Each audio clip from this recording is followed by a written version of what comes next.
Nesse vídeo você vai aprender o segredo do autocontrole segundo as ideias contidas no livro Hábitos Atômicos. Em 1971, durante a Guerra do Vietnã, foi descoberto que mais de 15% dos soldados em serviço nos Estados Unidos estavam viciados em heroína. Além disso, pesquisas complementares revelaram que pelo menos 35% desses militares haviam experimentado heroína e 20% já estavam viciados. Mas o problema era ainda maior do que eles pensavam. Essa descoberta levou o governo a criar um escritório de ação especial de prevenção ao abuso de drogas. Esse projeto tinha a função de promover a prevenção e a reabilitação de membros dependentes e acompanhá-los até a sua volta para casa. Em um dado momento, um dos pesquisadores responsáveis descobriu algo que derrubaria todas as crenças já aceitas e estabelecidas sobre o vício. O que ele revelou foi que, quando soldados que tinham sido usuários de heroína voltavam para casa, apenas 5% retomavam o vício no período de um ano, e só 12% dentro de 3 anos. Em outras palavras, 9 de cada 10 soldados que usavam heroína no Vietnã quase que eliminavam o vício da noite para o dia quando voltavam para casa. Apesar dessa descoberta contradizer a crença predominante das pessoas da época de que a dependência de heroína era uma condição permanente e irreversível, o pesquisador revelou que vícios poderiam desaparecer espontaneamente se houvesse uma mudança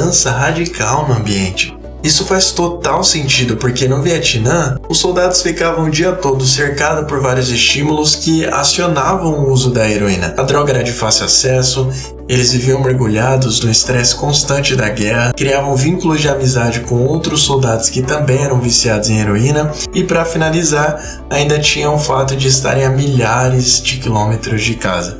Mas uma vez que eles voltavam para casa, eles se viam num ambiente completamente livre daqueles gatilhos. Quando o contexto mudava, o mesmo acontecia com o hábito. Um bom exemplo de como isso funciona é se compararmos essa situação com o usuário típico de drogas, aquele que foi acostumado a usar sozinho em casa ou com os amigos e de repente é internado numa clínica para ficar limpo. Lá o ambiente é totalmente desprovido de gatilhos que possam induzir ao mau hábito, e por isso o resultado geralmente é muito satisfatório. Mas o que as estatísticas mostram é que de todos os usuários de heroína que saem da clínica de reabilitação e voltam para casa, cerca de 90% acabam tendo uma recaída, que representa justamente o número oposto daquele estudo do Vietnã. Você vai perceber que essas informações contrariam muitas de nossas crenças culturais sobre maus hábitos, pois elas desafiam a associação convencional de comportamento doentio com fraqueza moral. Então, se você é gordo, fumante ou viciado em alguma coisa, com certeza já deve ter ouvido várias vezes que isso é fraqueza e falta de autocontrole. É comum pensarmos que basta um pouco de disciplina e todos os nossos problemas estariam resolvidos, pois essa concepção está profundamente arraigada na nossa cultura. Mas o fato é que algumas pesquisas recentes revelaram algo diferente. Quando os pesquisadores analisaram pessoas que aparentavam ter um tremendo autocontrole, ficou evidente que essas pessoas não eram tão diferentes daquelas com dificuldades em se controlar. O que na verdade acontece é que as pessoas tidas como altamente disciplinadas são melhores em estruturar sua vida de uma forma que não seja necessário uma força de vontade sobre-humana, um autocontrole gigantesco para prosseguirem com seus bons hábitos. Dessa forma, elas passam menos tempo em situações tentadoras do que aquelas outras pessoas consideradas fracas e indisciplinadas. No fundo, as pessoas com mais autocontrole são normalmente aquelas que menos precisam exercê-lo, já que é mais fácil você praticar o autocontrole quando você não precisa usá-lo com muita frequência.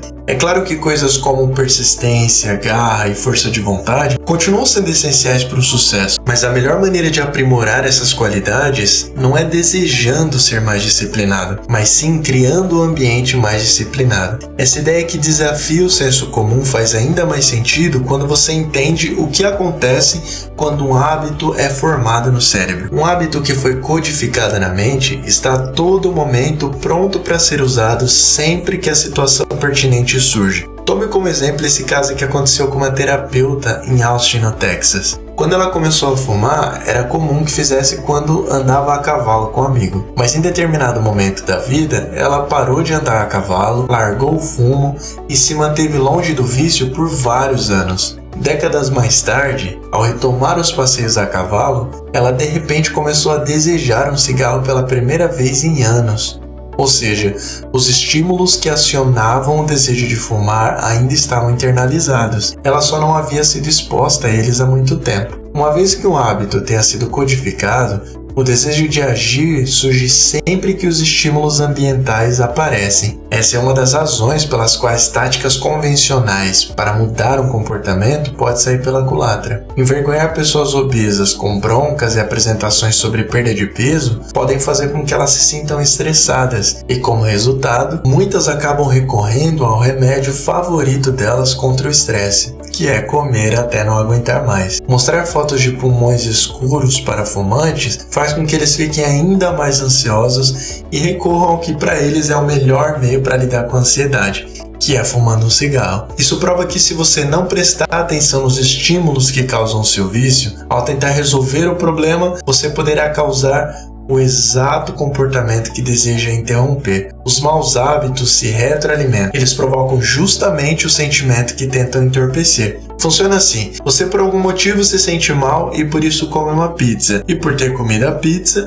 você volta a se sentir mal por saber que não deveria ter comido. Você sente preguiça e por isso vai assistir TV, mas ela te deixa mais preguiçoso e te faz assistir ainda mais. Se preocupar com a sua saúde faz com que você fique ansioso e isso faz com que você fume um cigarro para aliviar essa ansiedade, o que vai piorar ainda mais a sua saúde e vai fazer com que você se sinta ainda mais ansioso. Os maus hábitos funcionam como uma espiral que te leva para um buraco cada vez mais fundo e difícil de sair. Os pesquisadores chamam esse fenômeno de desejo induzido por estímulo. Significa que um gatilho externo cria na pessoa um desejo compulsivo de repetir um mau hábito. Uma vez que essa pessoa percebe certa coisa, ela passa a desejar essa coisa. E esse processo acontece o tempo todo, muitas vezes sem nem mesmo nos darmos conta. Cientistas descobriram que só de mostrar uma foto de cocaína para um viciado por apenas 33 milissegundos já era suficiente para estimular o sistema de recompensa no cérebro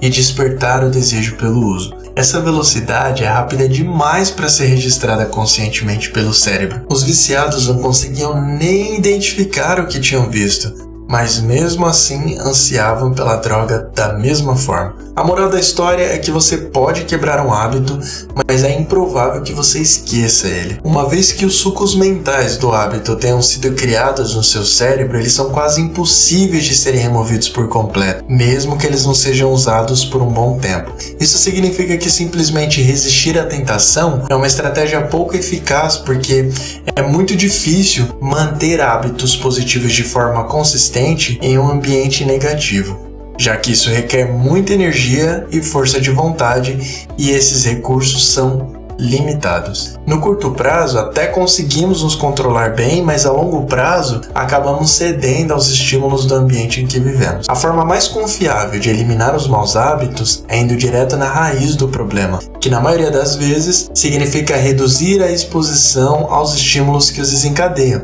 Por exemplo, se ao invés de estudar ou trabalhar você fica rolando a timeline das redes sociais, deixe seu celular em outro cômodo por algumas horas. Se constantemente você está se comparando com outras pessoas e se sentindo um fracassado, pare de seguir perfis nas redes sociais que desencadeiam esses sentimentos negativos. Se está perdendo muito tempo assistindo TV, tire ela do seu quarto ou evite ficar na sala. E se estiver virando à noite, jogando videogame ou jogos online sem conseguir parar, guarde o videogame dentro de um armário depois de cada uso e desinstale os jogos online do computador. Você precisa tirar esses estímulos do seu campo de visão, pois eles despertam seu desejo sem que perceba.